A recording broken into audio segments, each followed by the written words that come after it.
Hey everyone, it's Jego Reyes for CNN Philippines 10, where we break down major stories from here and abroad into bite-sized facts in 10 minutes. From the Makati Business District, the Tourism Department brings its hop-on, hop-off tour to the cultural hub of Manila. The Ho Ho Bus Tour was first launched in Makati back in May, with the inaugural trip officially kicking off last June 25. It was launched in Manila early this month.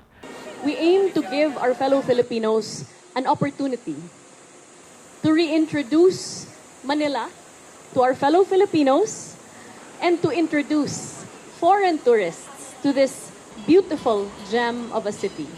To expose them to your heritage, your culture, your arts, and most importantly, the story of the city of Manila. Among the stops are Luneta Park, Jones Bridge, Chinatown, the National Museum, and Intramuros. Manila Mayor Hani Lacuna hopes the tour will be expanded to other parts of the city. Kaya nga po pinopromote namin ito para madagdagan po ang aming local and foreign tourists na hindi lang po nakakonsentrate sa loob ng Intramuros but sa buong Maynila. Visitors can book a tour from 10 a.m. to 7 p.m. via mobile app. Guided tours range from 2,500 to 4,500 pesos. Do-it-yourself or DIY tours start at 1,000 pesos for a day pass. Meanwhile, the Science and Technology Department and the Energy Department have launched a fuel cell research and testing center to strengthen the use of fuel cell technology. Fuel cell is like a battery that uses hydrogen instead of petroleum to generate electricity. The center will look for local materials like cotton and water hyacinth to lower the production cost of fuel cells. It aims to build a fuel cell prototype for transportation next year. Definitely, fuel cell technology presents a promising alternative to conventional fossil fuels by generating energy without carbon emission. Beginning August, the Metropolitan Manila Development Authority or MMDA eyes requiring traffic enforcers to wear body cams when apprehending road violators. MMDA Acting Chairman Don Artes says the body-worn cameras will serve as a protection for both motorists and their traffic enforcers. The MMDA has around 3,000 traffic enforcers, but they only have over 100 body-worn cameras as of now. With this, they will prioritize the deployment of cameras to those constables who issue citation tickets. The project costs around 24 million pesos, which include the cameras and the system that will allow the MMDA to watch the real-time footages from the cameras at their command center. Motorists hope that all traffic enforcers will eventually wear the cameras, including those from the local government units. Pope Francis has opened the doors of the upcoming historic Vatican Assembly to 70 non-bishops, which include a Filipina theologian who has been appointed by the Holy Father himself to participate. Out of the 10 non-bishop members coming from Asia, Estela Padilla is the only woman from the Philippines to join the 16th Ordinary General Assembly of the Synod of Bishops set in October. It is part of a 3-year consultative process initiated by the Pontiff in a move to make the Catholic Church more inclusive. And news from San Miguel Corporation. Its Petron Corporation has officially listed its Series 4A, 4B, and 4C preferred shares through a bell-ringing ceremony at the Philippine Stock Exchange or PSE. Petron Corporation raised 14 billion pesos from the sale of firm offer shares and over-allotment shares during its follow-on offering. PSE President and CEO Ramon Monzon welcomed Petron's listing and congratulated the company on its upcoming 90th anniversary. Empowering volunteers to help alleviate poverty. This is the goal of the Angat Bayanihan Volunteer Network, the largest of its kind in the Philippines. The network was officially launched during the anniversary of the Angat Buhay Foundation, which former Vice President Leni Robredo founded a year ago. According to Angat Buhay Executive Director Rafi Magno, volunteer groups are formed when people participate in the organization's different programs. Nagvo-volunteer sila sa mga DRR operations, no? Yung iba nagvo-volunteer as CLH Community Learning Hubs volunteers, no? Eventually katulad ng shinare ni Chester kanina, inopt nila to organize their own organization to make their group more sustainable, no? Doon sa kanilang mga pamayanan. Construction of dormitories and classrooms, the continuous operation of its telemedicine platform Bayanihan e-Consulta, and aid distribution during disasters are among the projects of the organization. Robredo The chairperson of Angat Buhay is certain that the organization, through its programs and projects, will continue to pave the way for a better tomorrow, especially for those in need.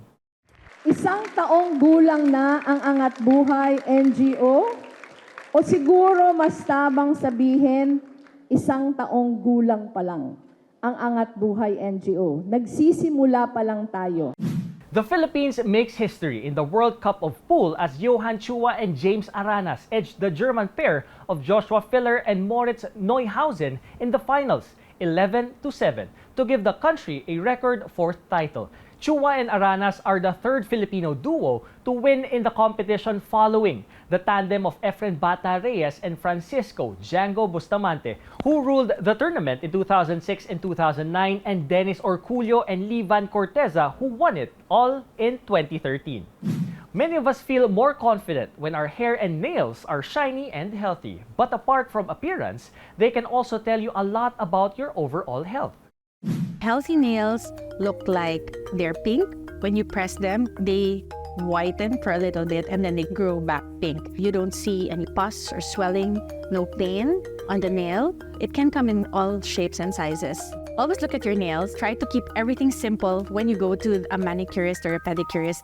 You don't have to have everything done. And for any change that you're not sure of, if you're not sure, for example, if did I leave my nail polish too long, it has already white spots on there, is this from the nail polish or is this fungal infection? Then please visit a board-certified dermatologist. Hair is often referred as the crowning glory. The hair is very important, not only for improving the self-image, but also very important to restore one's self-esteem and confidence.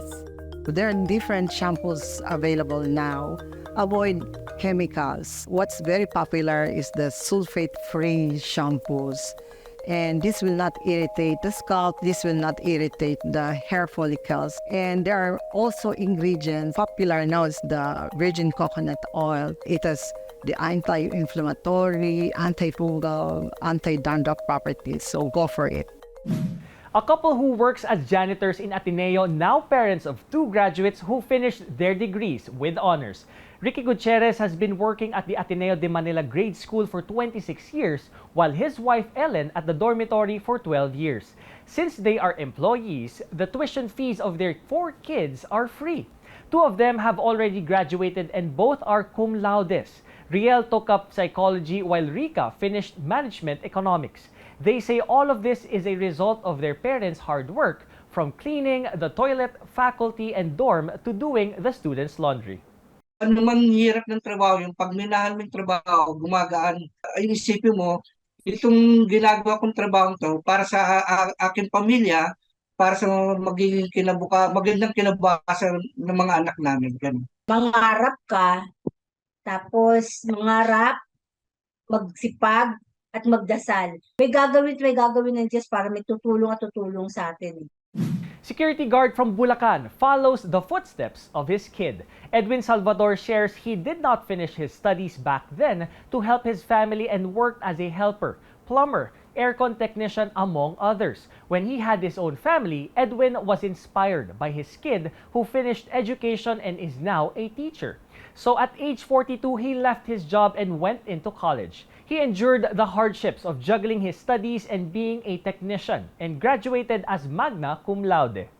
And now for our 10-second trivia. What was the first Philippine television soap opera? Encantadia, Hiwaga sa Bahay na Bato, Mara Clara, or Tayong Dalawa? The first Philippine TV soap opera was Hiwaga sa Bahay na Bato, also known as Mystery at the Stone House. The soap opera was directed by Jose Miranda Cruz and was aired in September 1963. The story revolves around a disfigured and monstrous hunchback who lives under a rich haciendero's stone house. And that's it for CNN Philippines 10. I am Diego Reyes, giving you news you can use, news you can trust in 10 minutes. Thanks for joining me today, and see you again next time.